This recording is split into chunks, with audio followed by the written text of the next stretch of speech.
Good afternoon, everyone. I'm going to be on the stage for literally a minute. I want to take the time to hear from these incredible leaders about what does July 4th mean? What is the true meaning of July 4th?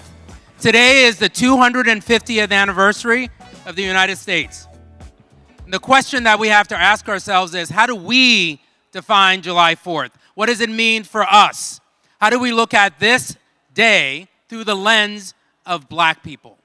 I'm going to turn it over to our moderator, Jamal Simmons, who's going to lead this extraordinary conversation with leaders from academia, from political world, from advocacy world, and we will be talking about this issue because at this moment, given what happened yesterday, this question couldn't be more important than today. Thank you, Alphonso. A little round of applause for Alphonso David. Thank you very much. I want to thank you all for being here, taking your time out of your day to sit down and talk to us for a minute. You may have seen me a couple times on CNN, so we're going to have this conversation exist a little bit more fluidly than you may see in a 5-minute panel on CNN where everybody gets to talk for 20 seconds. So we're going to have a little bit more fun today and really be able to dive in deep. You know, I got started in politics now, it's like 30 years ago. And at that point, it seemed like there was so much optimism, right? Economic pie was increasing. There was more inclusiveness that was happening. You know, we had people on television. Then Barack Obama became president. And it didn't mean we were going to be post-racial, but it felt like we were on our path to do something that was really going to be transformative for the country. And then Donald Trump came. Yeah. And then not just Donald Trump, but the people who really supported Donald Trump, the people who wore the red hats, right? So what we've seen is America very often goes through these what seem like boom and bust cycles of Black progress. The question for us now, and I want to ask Kimberly Crenshaw this, is this another boom and bust cycle? Or is there something different about what we're seeing today than what we've seen in previous episodes? Okay, thank you. Thank you for asking me that question. It's both and. So clearly we are in another bust cycle.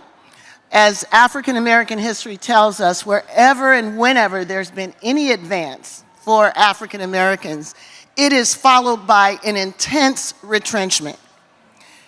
Let's consider Reconstruction. Reconstruction was the moment when Black people were finally told that we could really be citizens of the United States.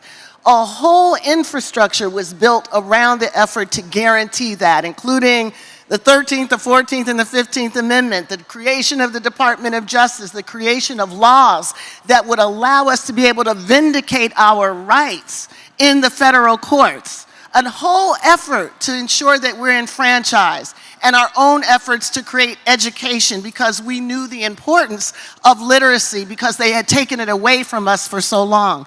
These were all the promises of Reconstruction.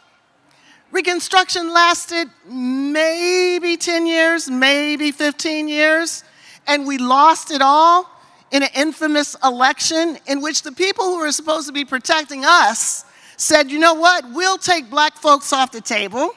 We won't enforce their rights anymore. We'll let the South determine what they want to do with Black folk. That was called redemption. Reconstruction, 10 years. Redemption lasted until 1954. We're talking 6, 7 decades in which racial tyranny was the law of the land. So it's a boom-bust cycle. The boom is short. The bust lasts for decades. Now we're in another boom-bust cycle. So if we consider the moment of racial reckoning after George Floyd was killed in 2020, which begat the largest mass mobilization in American history.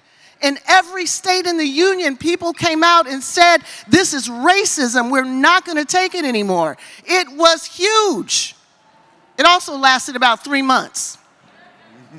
And now we're in a cycle of retrenchment that's lasted at least 5 years, and it probably will last another several decades unless we're able to stop it. So your question, what's different this time?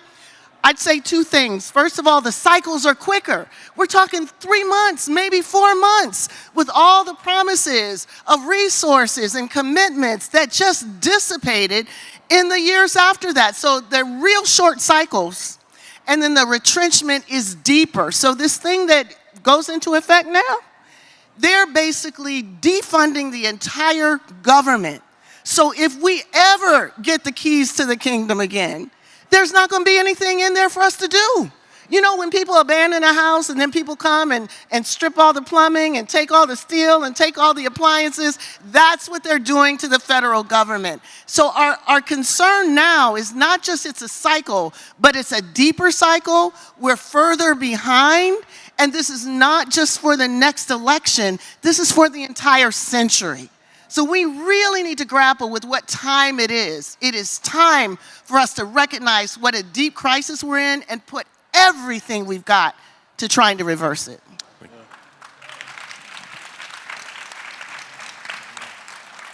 So I started off with the professor because I wanted us to get some grounding in what was happening with the big picture.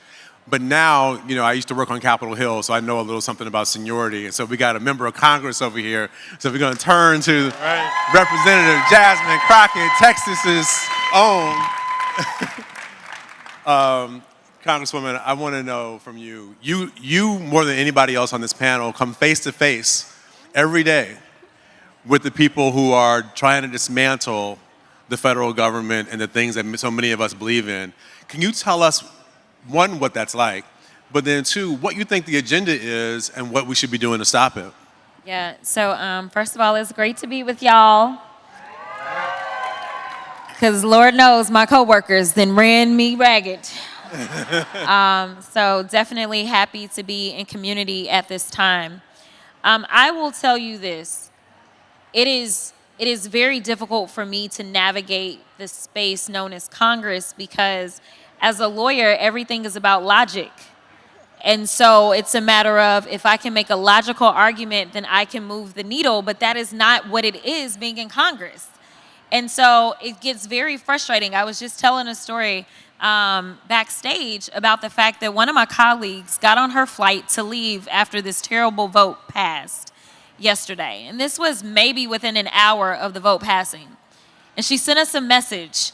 And she said, "You won't believe who's sitting next to me." Now, I don't know this man because I don't know half of them people anyway.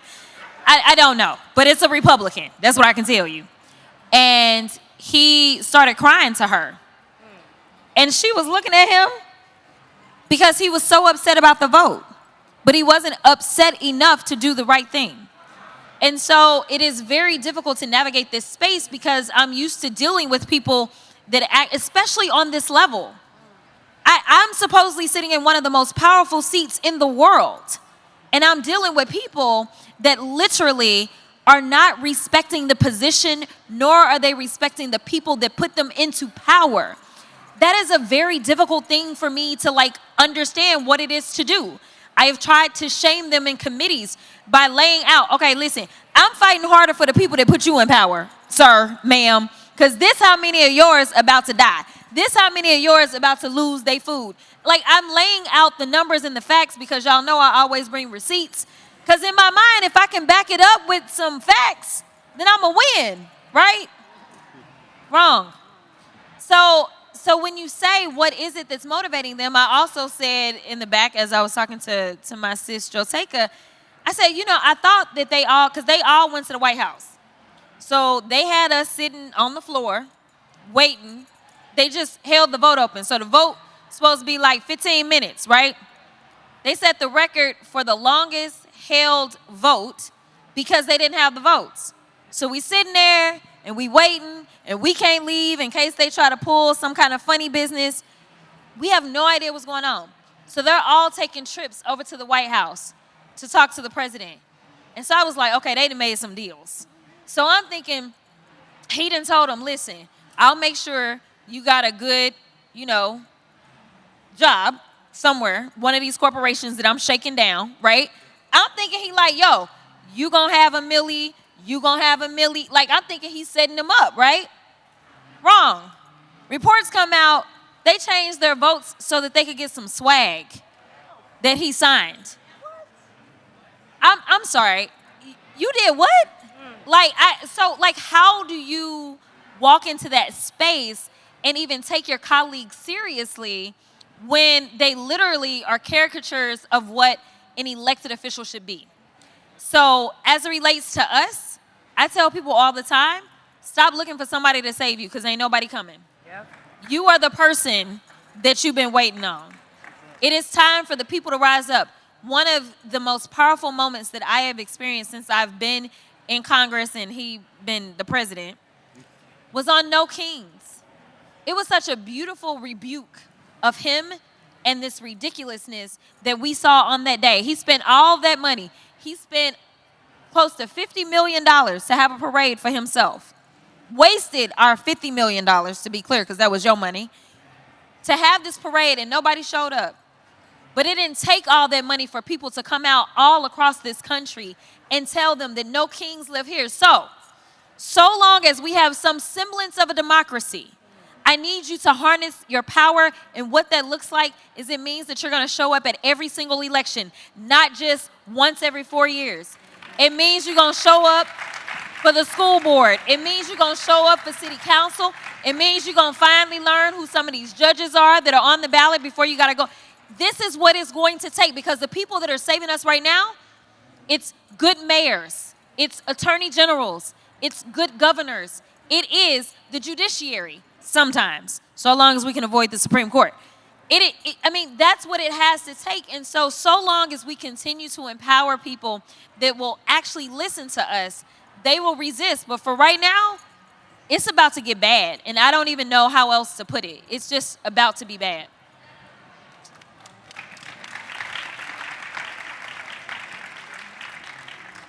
Joteka, you were in the Congress, in the House chamber when the vote was taking place. You've spoken about that. You also are one of the few black women who's been in a C-suite in a tech company in Silicon Valley. Some people have called you the Olivia Pope of Silicon Valley. Andre Perry talks about how, at the Brookings Institution, talks about how while black median wealth has gone up, white median wealth has gone up even more, right? The wealth gap has grown even more. So when you see what's happening with the government, and you know what happens in these business rooms, business suites, when they're making decisions, how do you look at black wealth and the relationship between those environments where you've been in? Are we impacting black wealth with some of these decisions? We're absolutely. First of all, hello, how are you doing? I want to give a big, big hello to the 92% that's in here.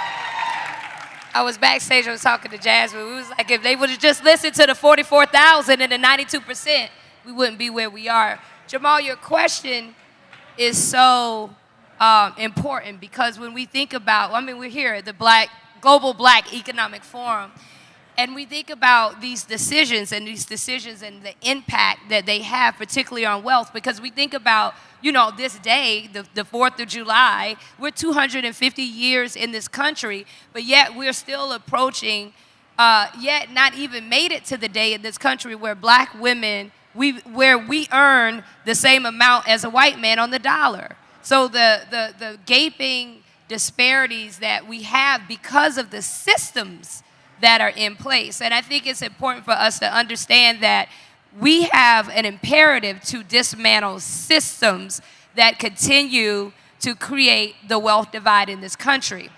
When we look at what is it that is keeping us back, it is the fact that we have less access to home ownership.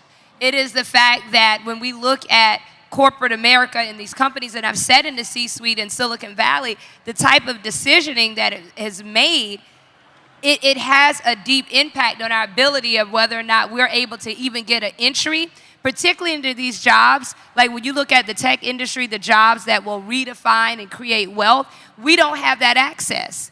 We're not there. We're not getting those jobs. Black and brown folks, black folks, we make up approximately 2% of the tech force. When it comes to venture dollars that are poured into black women, we get less than 1%, 0.1%.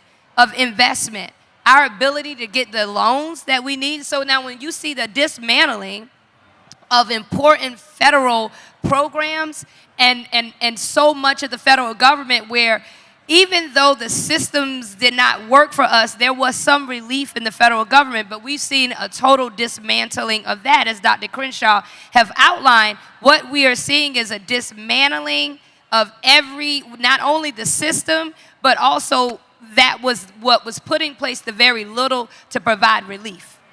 And I think that it is going to continue to set us back. It is going to continue to keep us from moving forward in the way that, you know, we all want to. Because the reality is that black folks, when we think about the American dream, it is not that we don't want to be a part of the American dream. We work hard. We built this country. As Angela Rye said, we built this country for free. But yet, time and time again, America will show us and has shown us that they don't like us. And it sometimes feels like America hates us, particularly if you are a black woman. So when we think about this day on the 4th of July, you know, the reality is that for some it's a celebration, but for many of us it's a reality check. That's what the 4th of July is. And when it comes to, you think about wealth, our access to building generational wealth, it's actually critical for us to make sure that we're beating back and fighting against the systems that will continue to keep us oppressed. And the number that Andre Perry uses from Brookings is for every $100 in white median wealth, black people have $15. Think about that for a minute. $100, $15. In 1852, Damon, Frederick Douglass asked a very similar question to the one we're asking today. What to the slave is the 4th of July? Now, we're not going to call us slaves, but what to black people today is the 4th of July as someone who does the legal work that's trying to make sure we have the rights that we need to succeed in this country? Thank you, Jamal, and Global Black Economic Forum, and welcome New Orleans. It's good to be back home in the city where I grew up, in the city and the state that gave us the New Orleans Four, Ruby Bridges, Leona Tate, Tessier Prevost, Gail Etienne, who integrated New Orleans public schools, the city that gave us Plessy v. Ferguson, the state that gave us the Colfax race massacre, where black people were murdered for simply organizing ourselves and each other and daring to think we could vote. So New Orleans is the kind of gumbo, the city, state's the gumbo that keeps on giving, the good, the bad, the ugly. And I think that's a microcosm, Jamal, for what our complicated relationship is as black people to this country. See, we as black folks love this country even when it doesn't love us back. Our struggle through chattel slavery, through sharecropping, which people don't think of as struggle, but it was struggle, through Jim Crow, through the new Jim Crow, our struggle and our progress makes this country better. Yet our institutions continue to betray us. Think about the U.S. Supreme Court and the Dred Scott decision. Before the Civil War, the Supreme Court held that black people have no rights which the white man is bound to respect. It feels that way once again. The U.S. Congress has betrayed us. We didn't always have Jasmine Crockett's, but the Congress, as we just saw, continues to betray us. These institutions, especially Congress, it's almost like this is where black people's dreams go to die. Our institutions continue to betray us, yet our struggle continues to make this country better. And so people think about our community, think about all the negative factors about who's in prison, who's in jail, who's killed by police. These are real things, educational, opportunity, entertainment. But people don't talk about the fact of how very patriotic we are. The fact that Fannie Lou Hamer, that Amelia Boynton Robinson, that John Lewis, that Martin Luther King Jr., people sacrifice liberty, safety, and sometimes their lives to make this country better. That is patriotism. People don't talk about the fact that black people disproportionately serve more so in the military than people in other communities. We're more likely to be entrepreneurs. We actually respect authority as long as the authority is not abused. We are patriots. So when you think about our relationship, what the 4th of July means, it means we are, for decades, for centuries, redefining what patriotism actually means. When you think about a patriot, people are going to show you an image probably of a white man. But when you think about a patriot, the next time I want you to think about a black woman. I want you to think about black families, about black people. So what the 4th of July? It is a reminder, not a celebration, it is a reminder of what we've endured. And I won't say what we've overcome, what we've accomplished, but also the road we have yet to tread.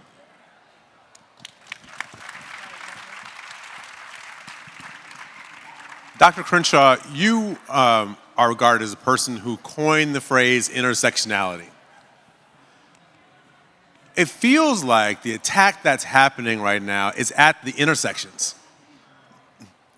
Black, women, LGBTQ, immigrants. It seems, and people cross over all the categories when you start to see the attack points. How do you, when you take a look at where we are today, how do you believe we counteract that attack and build, as you said in the beginning, we may not have things left from what existed before. So what is it that we build next that takes care of the folks who are sitting at those intersections? Yeah. You know, I think when people come after something or things, people who don't want us to thrive and survive, when they come after our ideas, our frameworks, our literacy, our history, it's telling us that they know that in those ideas and concepts is the key to our liberation. So when they want to erase the story of Ruby Bridges that you mentioned, when they want to make it impossible to tell the story of the Colfax massacre, when they want to say that the Tulsa race riot wasn't a race riot and to teach it like it was makes white kids feel bad, when they want to make us and our country illiterate about what our country actually is and has been, they are telling us that the key to our future is understanding how we are living in a country that was produced by this past. So what we have to do is simply reverse what it is they're trying to reverse. So if they're coming after our ideas, we need to dig down further. When they're coming after our history, we need to reinforce it the most. When we have the opportunity to actually get involved at the local level, as Jasmine was just saying, we shouldn't be voting just every 4 years. We shouldn't just be voting for who's going to be in the White House. We need to be voting for what's going to be taught in the schoolhouse. That's where we need to put our energy. And if anyone tells you they only want to see you every 4 years, they don't have your best interests at heart. They're not concerned about how your life is actually going. They're just concerned about who sits in the White House. We can't afford that limited view about our well-being. This is the secret and the story about how voting rights was actually effective at the local level. It's not just about federal policy. Here's the thing about intersectionality. It is absolutely the case that what has allowed this vehicle of destruction to go so far into the center of American politics has been the convergence of all of the things that make white, middle-class, elite people uncomfortable. It is black folks in places that they don't think they should be. It's queer folks having rights they don't think they should have. It's immigrants having a piece of this republic that they don't think they deserve. All of these things are part of the brew, but here is what I think the unspoken part. Anti-blackness is the fuel that is taking our democracy apart. Everything they're doing now, they first tried with us. Remember, we used to have a very robust social net for everyone. How did they take it apart? They attacked black women. They attacked black women. Now, of course, it wasn't black women that were the only ones that suffered, but they knew that if they could attach the idea of entitlement to black people, they could undermine support for something that benefited everyone. So they went after black women, and then everybody lost important entitlements. The same thing with education. How do you build resentment against one of the best public education countries in the world? You attach it to black people. And then you encourage people to say, okay, I don't want that. So you defund public education. This is what has happened over and over and over again. So here's the thing. We cannot fight this if we don't name anti-blackness. And I say that knowing that a lot of our allies are uncomfortable talking about anti-blackness. They'll talk about anti-everything else, but they won't name the hatred of black people as a core feature in American democracy. We have got to be the people that are going to name that. We've got to be the people who are going to say that contradiction between America, the land of the free and the home of the brave, and black people not having any of that, that contradiction is always rationalized by, well, they're different. They don't work as hard. They don't have the right family formation. They don't value education. They don't value authority. These are all the arguments that they are using to justify inequality. And if you doubt me, look at the last executive order that President Trump signed against the Black Smithsonian. What he said was that this idea that race is socially constructed, the idea that racial inequality is socially constructed, that's an improper idea. What is a proper idea? Mein Kampf, Hitler's book, still on the shelf of the Naval Academy, right? The bell curve, the idea that black people are naturally inferior, still on the shelves of the National Academy. That is what they think proper ideology is. So recognize this is Klan ideology at the highest level. The highest level, right? Along with, I'm gonna end with where Joteka was taking us, along with the plutocrats, the people who want to rob our government blind to get an extra $100,000 off their tax returns. These are the people who basically don't believe in democracy, have said they don't believe in democracy, are trying to control and dismantle our democracy for private gain. So you've got the intersection of racial hatred and greed. And those two things are the foundation of this country. So if you want to ask what this has to do with July the 4th, we're rehearsing it today, right now.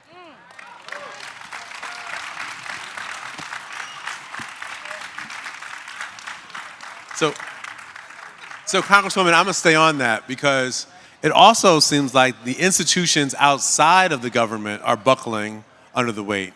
Media companies where you're supposed to have freedom of speech that are cutting deals with the president, law firms that are supposed to represent whoever they are deemed need to be represented, who are cutting deals, you know, with the White House. Good afternoon, Essence Festival. Is there anything? The time is now 4:37 p.m. Festival ends today at 5 p.m. Vendors, please begin closing out sales. Guests, please finalize your purchases. Okay. And find your way to the nearest exit. I don't. And get this word before you go. I don't like battling the voice of God. God might be a woman, so I don't like battling the voice of God. At least in my house.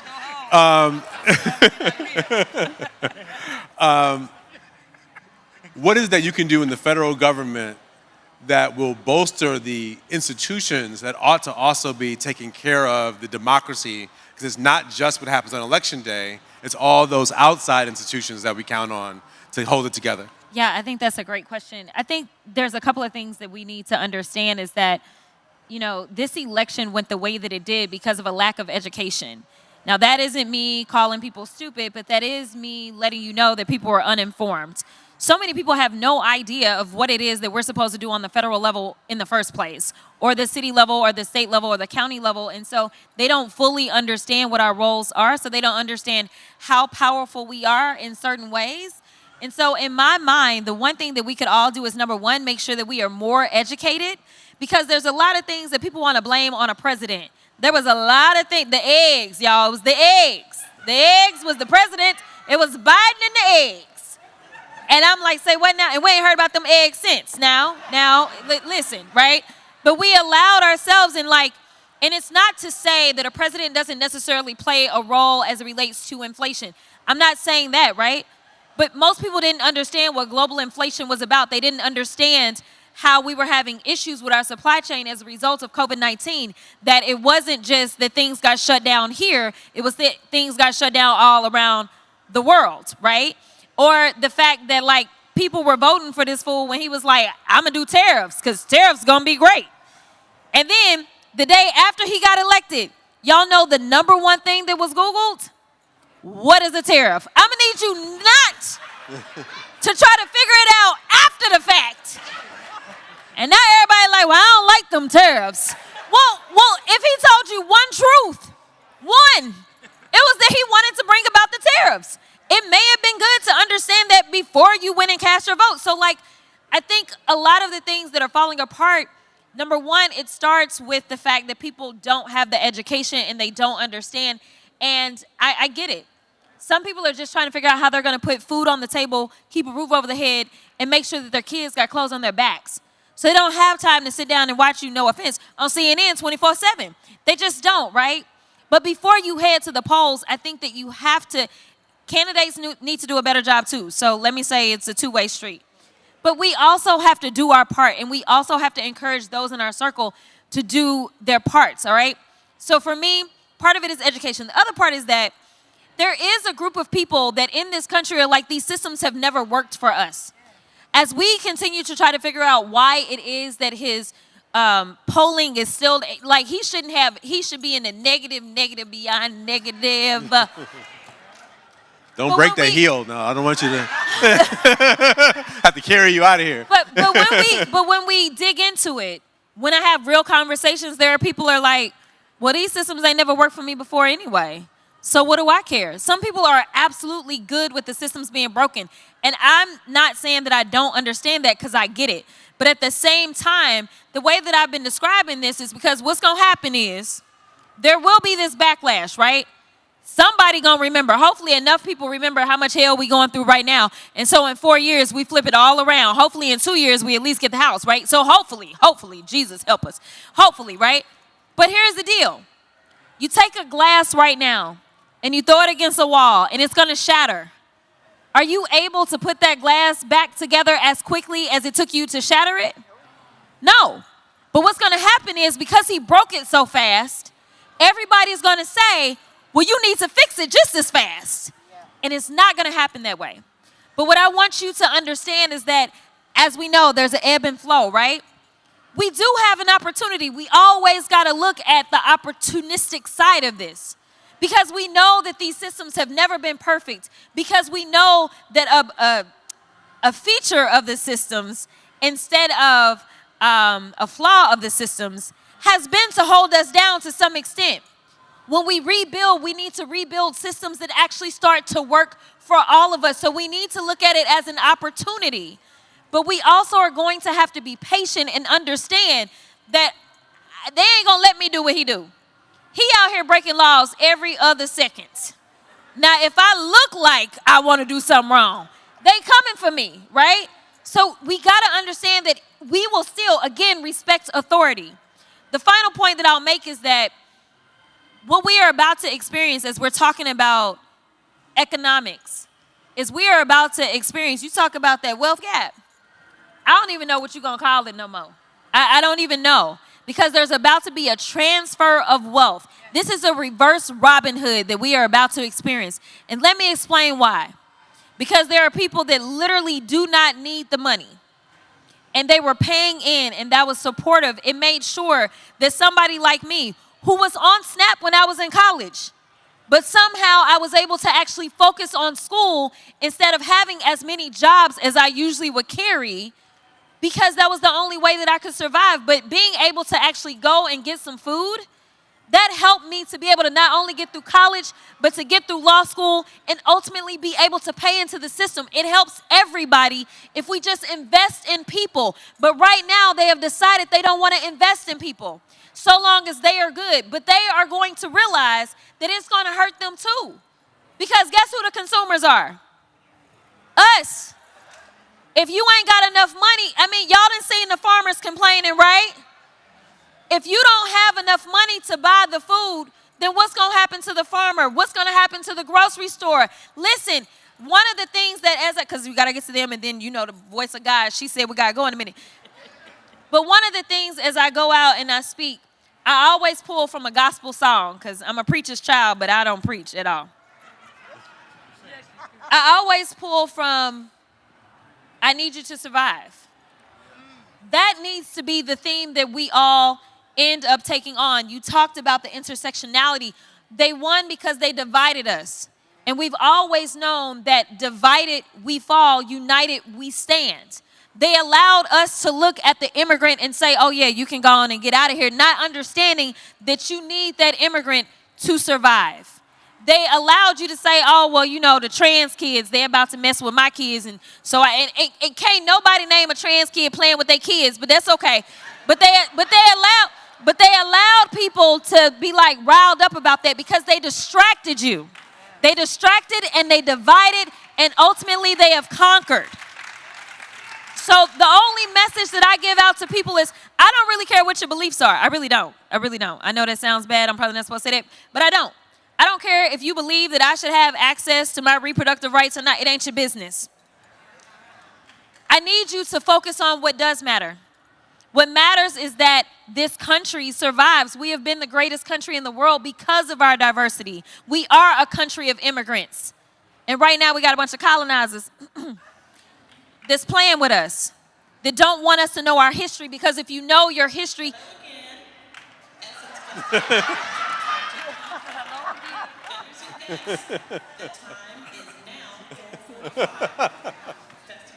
She told you. Vendors, please continue closing out sales for today. Guests, please finalize your purchases and find your way to the nearest exit. We look forward to seeing you tomorrow. Thank you. We gonna move on because she ain't trying to hear me.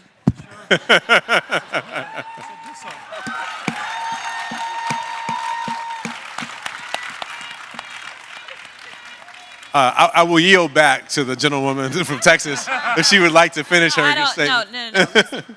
In all seriousness, the one thing that I would ask of each of you as you're going out and you're educating your circles, and number one, understand your power and the fact that you do have influence. You have a lot more influence than the average politician. It's number one. But number two, don't try to beat people up because of what they believe. This isn't about getting to your perfect person. The reality is that some of y'all are sitting here with your loved ones and y'all married or about to get married and all the things. And here's the deal. You took a vow to be with them for life, and you don't agree with them all the time. You ain't got to agree with politicians all the time. You don't have to be on the same page 100% before you can actually go out and vote. What you should be looking for is who is going to do the most good for me and mine. And so it's okay if you disagree, say, with me on abortion. It's okay if you disagree with people on LGBTQIA, because they have found that they can divide us on our side. Trump didn't really win. We didn't show up because we decided to stay at home. So that's what I want y'all to do, is refocus and recognize that it's okay if you disagree with somebody, so long as overall the vast majority of what they're trying to do is going to be better. It's okay if you disagree with the war, because I know a lot of y'all did as well. They divided us. Do not allow yourselves to be divided going forward. All right, Joe Taka, I want you to set the record straight on something. You led one of the largest grassroots engagements of black women in the country, Win with Black Women. When my old boss, Kamala Harris, was running for president, it was your call with the 44,000 strong black women around the country that gave her the lift so people could take it seriously. People now are making the case that black women are no longer interested in politics. Why don't you tell us the truth? That's been a big conversation that black women are, quote, resting. But our definition of rest is that we are simply not going to continue to do the thing that others want us to do, but we're going to focus on the work that we need to focus on. And what is true is that black women, while we do self-care is important to us, what has not ever happened is for black women, we have never taken our eyes off the prize. What we have done, we have said very clearly that we are not going to continue to allow ourselves to be used in a manner that does not benefit our people in the way that we know our people need to benefit. I also want to say that I remember after the election, and actually the Congresswoman and I and some others, I remember we were in a basement of a place, and it was that Wednesday when we had left Howard University where our vice president, who should be the president of this country right now, had gave a very powerful concession speech. And I remember feeling so down and so sad and depressed. And I remember going to the sage black women who had carried us, Dr. Janetta Besh Cole and the late Dr. Hazel N. Dukes. And Dr. Dukes said something to me that it sticks with me even yesterday when we saw this vote. She said, "We who believe in freedom, we walk with our heads held high." And so what I want to say is that we cannot allow for anyone to lead us to believe that we lost. We did not get the election results that we deserve. But we, as black women, we did not lose. And I think it's important for us to not allow them to condition us to think that we do not have power, to allow them to condition us to think that we must shrink in a moment where we must stand. As Dr. Coretta Scott King said, that freedom is won and lost in every generation. And if you have ever fantasized about what you would have done if you were on that bus in Montgomery and they asked you to move, what would you have done? Would you have marched with King? We've all done it. But this is our civil rights movement right now.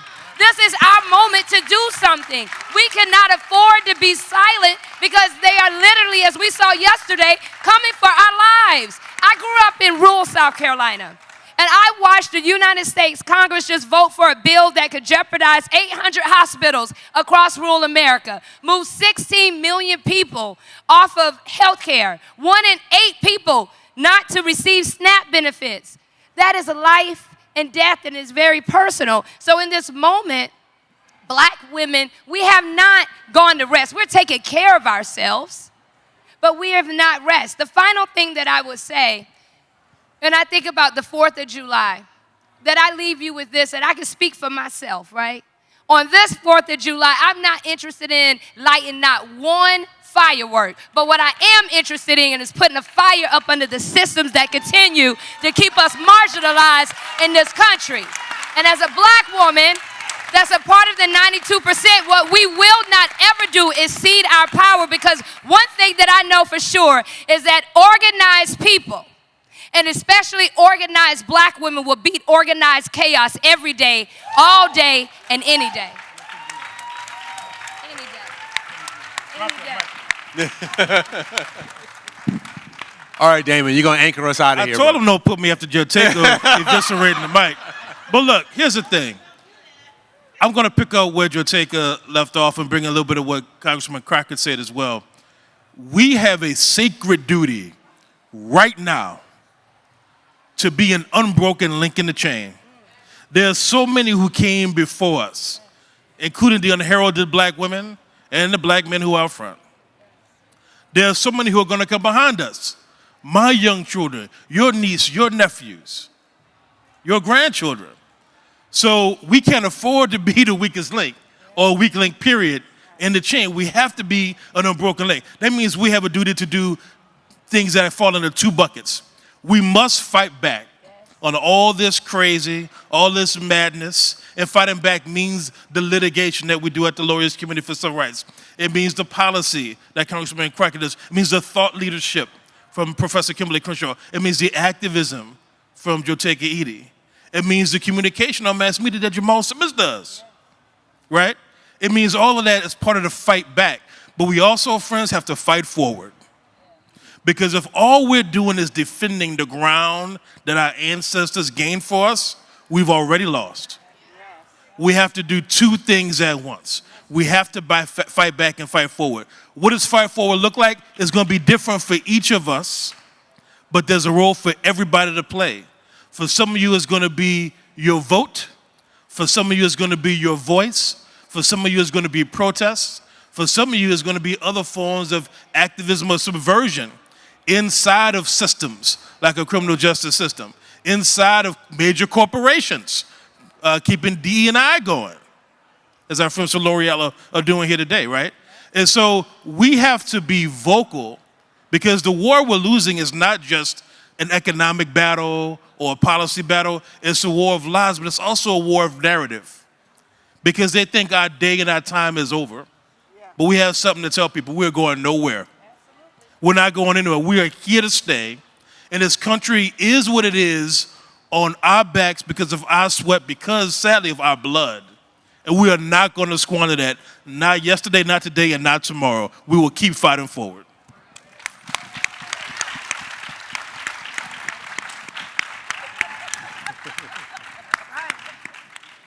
I will admit, there are days that I can get kind of down in a funk about where we are. And then there are days when it's time for me to go. Sorry.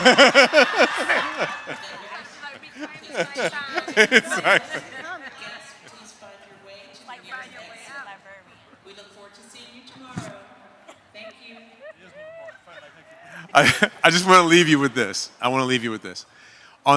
I saw Doris Kearns Goodwin, the renowned historian, talk about what it was like during different periods of darkness in American history, when people didn't understand what was going to happen. How were we going to get out of segregation? People did not know. When were women going to get the right to vote? People did not know. But what it took, because when you look backwards, you can say, oh, I can see how all these dots fit together that led us to the thing. But when you were living in it, you couldn't see the dots. So we just have to get up every day and do the work. And you create the dots, and at some point, there will be a light that comes through a rock, and everybody will see that's the way we're supposed to go, and we will all move in that direction. So let's keep doing the dots, keep connecting the dots, and I think we got a dot that's going to be connected. Why don't you tell us? Tell us what it is. Tell us what it is. I got to talk fast before Goddess comes and tells me to shut up. So connecting the dots, connecting the dots. So Langston Hughes said, you don't have to tell the Negro what fascism is. We've lived it, right? This is our history. This is our story. So Freedom Summer has got to be the opportunity for us to learn from each other, where we've come and where we're going. Everybody's doing something. One thing, if you like this conversation, and I can tell you do, and you want to go deeper, we're having Democracy Defenders Summer Seminar and Summit with Representative Justin Jones in his city, in his state, Tennessee, July 20th to 25th. So if you want to learn more about what we're up against, how to fight back, how to vote, how to educate, how to self-activate, this is the place for you to come. So there will be flyers all around. There's some right there. And maybe I can talk all of my co-panelists into coming through. All right.